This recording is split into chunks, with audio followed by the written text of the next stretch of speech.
전도서 4장. 내가 다시 해 아래에서 일어나고 있는 모든 억압당하는 일을 살펴보았다. 억압받는 사람들이 눈물을 흘리지만 그들을 위로해 줄 사람이 없다. 억압하는 사람들은 힘을 행사하는데 억압받는 사람들을 위로하는 사람이 없다.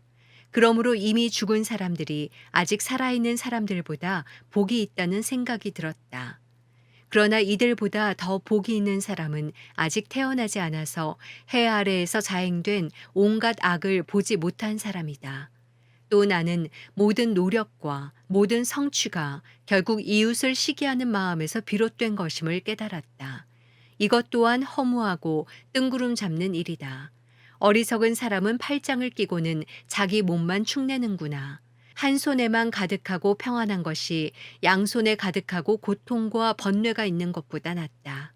내가 또 돌이켜 해 아래에서 허무한 것들을 보았다.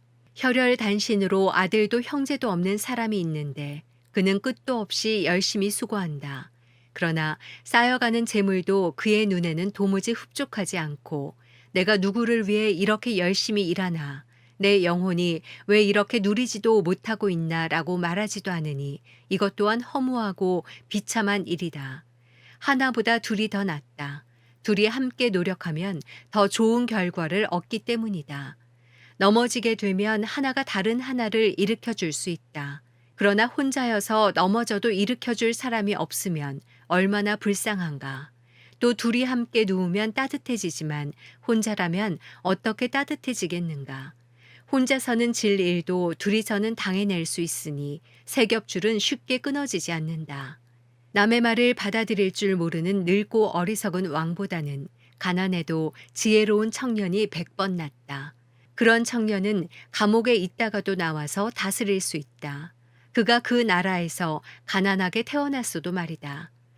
해 아래 다니는 모든 사람이 왕의 후계자가 된 그 청년을 따랐다. 이게 모든 무수한 백성들의 속성이니 그 이전 세대도 마찬가지였다. 그 다음 세대는 그를 기뻐하지 않을 것이다. 이것 또한 허무하고 뜬구름 잡는 일이다. 전도서 5장. 너는 하나님의 집에 갈 때 내 걸음을 조심하여라. 가까이 다가가 귀 기울여 듣는 것이 자기가 잘못한 줄도 모르는 어리석은 사람들이 희생제를 드리는 것보다 나으니 이는 어리석은 사람들은 자신들이 악을 행한다고 생각하지 않기 때문이다. 내 입을 쉽게 놀리지 말고 조급한 마음에 하나님 앞에 아무 말이나 내뱉지 마라. 하나님께서는 하늘에 계시고 너는 땅에 있으니 내 말수를 적게 하여라. 일이 많으면 꿈을 많이 꾸듯이 말이 많으면 어리석은 소리가 나온다. 내가 하나님께 서원한 것이 있으면 그것을 지키는데 미적거리지 마라. 그분은 어리석은 사람을 기뻐하지 않으신다. 내가 서원한 것을 갚아라. 서원을 하고 지키지 않느니 차라리 서원하지 않는 것이 낫다. 내 입 때문에 내 육체가 죄짓는 일이나 천사 앞에서 내가 실수로 서원했다라고 말하는 일이 없게 하여라. 왜 내 말에 하나님이 진노하셔서 내 손으로 세운 것을 망가뜨리시게 하려 하느냐. 꿈 많고 말 많은 것도 허무할 뿐이다. 오직 너는 하나님을 경외하여라. 내가 어떤 지방에서 가난한 사람이 억압받는 것과 공의와 권리가 박탈당하는 것을 보더라도 그런 일에 놀라지 마라. 높은 사람이라도 더 높은 사람에게 감시를 당하고 또 그들보다 더 높은 사람이 있다. 더구나 이 땅에서 나는 것은 모두를 위한 것이다. 왕이라도 밭에서 나는 것으로 살지 않느냐. 돈을 사랑하는 사람마다 돈으로 만족하는 법이 없고 부를 사랑하는 사람마다 재산이 아무리 불어나도 만족하는 법이 없다. 이것 또한 허무한 것이다. 재산이 많아지면 먹는 사람들도 많아진다. 그러니 주인의 눈 요깃거리 말고는 그것들이 무슨 이득이 되겠는가. 일하는 사람은 먹는 것이 적든 많든 단잠을 자나 부자는 그의 풍부함 때문에 잠을 이루지 못한다. 내가 해 아래에서 통탄할 만한 악을 보았는데 오히려 재물이 그것을 소유한 사람들에게 해가 되는 일이다. 재물은 어떤 재앙이 생기면 몽땅 잃어버리게 되기도 한다. 아들을 낳았어도 남겨줄 것이 하나도 남지 않을 수도 있다. 그가 자기 어머니의 모태에서 벌거벗은 모습대로 나올 때처럼 돌아가며 그가 열심히 일해서 얻은 것은 아무것도 가져가지 못할 것이다. 이것 또한 통탄할 만한 악인데 사람이 올 때처럼 되돌아가게 된다는 것이다. 겨우 한 자락 바람을 잡으려고 이토록 열심히 일했으니 무슨 이익이 있겠는가. 사람은 평생을 어둠 속에서 먹고 슬픔만 넘쳐나고 병마에 시달릴 뿐이다. 내가 깨닫게 된 것은 하나님께서 사람에게 주신 생애 동안 해 아래에서 먹고 마시고 열심히 일해서 보람을 얻는 것이 가장 선하고 분수에 합당하다는 것이다. 이것이 사람이 받은 몫이다. 만약 하나님께서 부와 재산을 주셔서 누리게 하시고 또 제 몫으로 챙길 힘을 받게 하신 사람은 그것이 하나님의 선물임을 알아야 할 것이다. 하나님께서는 사람의 마음에 기쁨을 주실 것이니 인생살이를 그리 심각하게 생각할 것은 없다. 전도서 6장. 내가 해 아래에서 또 악한 것을 보았는데 그것은 사람들 가운데서 흔히 볼 수 있는 일이다. 하나님께서 부와 재산과 명예를 주셔서 그 영혼이 원하는 것이 하나도 부족하지 않게 하시고 그것들을 그가 누리는 것이 아니라 다른 사람들이 누리게 하시니 이것 또한 허무하고 통탄할 만한 재앙이다.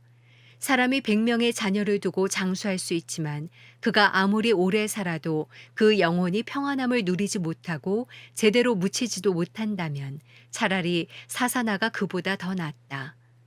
사사나는 허무하게 왔다가 어둠 속으로 사라지니 그 이름이 어둠으로 덮일 것이다. 비록 사사나가 해를 보지도 못하고 아무것도 아는 게 없다 해도 그 사람보다는 더 평안히 안식하지 않는가. 정녕 사람이 1000년의 2배를 살아도 그 평안함을 누리지 못한다면 말이다. 모두가 같은 곳으로 가는 것이 아닌가. 사람이 열심히 일하는 것은 입을 위한 것이지만 그 식욕은 결코 줄어드는 법이 없다. 지혜로운 사람이 어리석은 사람보다 무엇을 더 가졌겠는가. 가난한 사람이 살아있는 사람들 앞에서 어떻게 행동해야 할지 안다고 해서 얻을 것이 무엇이겠는가. 눈으로 보는 것이 욕망으로 행하는 것보다 낫다. 그러나 이것 또한 허무하고 뜬구름 잡는 일이다. 이미 존재하고 있는 무엇이든지 이름이 있다. 사람이 무엇인지도 알려져 있다. 그렇다고 사람이 자기보다 강한 사람과 다툴 수 있겠는가? 말이 많으면 많을수록 허무함은 더해만 간다. 그러니 많은 말이 사람에게 무슨 유익이 있겠는가? 그림자처럼 지나가는 허무한 날들 동안에 인생 가운데 사람에게 선한 것이 무엇인지 누가 알겠는가? 죽은 다음에 해 아래 무슨 일이 있을지 누가 말해주겠는가? 전도서 7장. 좋은 이름이 좋은 향수보다 낫고 죽는 날이 태어나는 날보다 낫다. 초상집에 가는 것이 잔치집에 가는 것보다 낫다. 모든 사람은 죽게 돼 있으니 말이다. 살아있는 사람은 이것을 명심해야 한다. 슬픔이 웃음보다 나은 것은 슬픔 어린 얼굴이 그의 마음을 바로잡기 때문이다. 지혜로운 사람의 마음은 초상집에 있지만 어리석은 사람의 마음은 잔치집에 있다. 지혜로운 사람의 꾸지람을 듣는 것이 어리석은 사람의 노래를 듣는 것보다 낫다. 어리석은 사람의 웃음은 손 밑에서 가시나무 타는 소리 같으니 이것 또한 허무하다. 억압하는 것은 지혜로운 사람을 미치게 만들고 뇌물은 마음을 부패시킨다. 일의 끝이 시작보다 낫고 인내하는 마음이 교만한 마음보다 낫다. 너는 조급하게 분노하지 마라. 분노는 어리석은 사람의 가슴에 머무는 것이다. 어떻게 옛날이 지금보다 나은가라고 하지 마라. 그런 질문은 지혜롭지 못하다.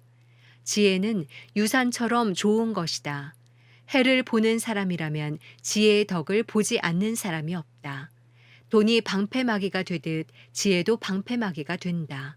그러나 지혜를 깨우쳐 아는 지식이 더 뛰어난 이유는 지혜가 그것을 가진 사람에게 생명을 주기 때문이다. 하나님께서 하시는 일을 생각해 보아라. 하나님께서 구부르신 것을 누가 펼 수 있겠는가? 잘 되어 갈 때는 기뻐하고 고난의 때에는 생각하여라. 이 두 가지 다 하나님께서 만드신 것이다. 이는 사람으로 하여금 그의 미래에 대해 헤아려 알지 못하게 하시려는 것이다.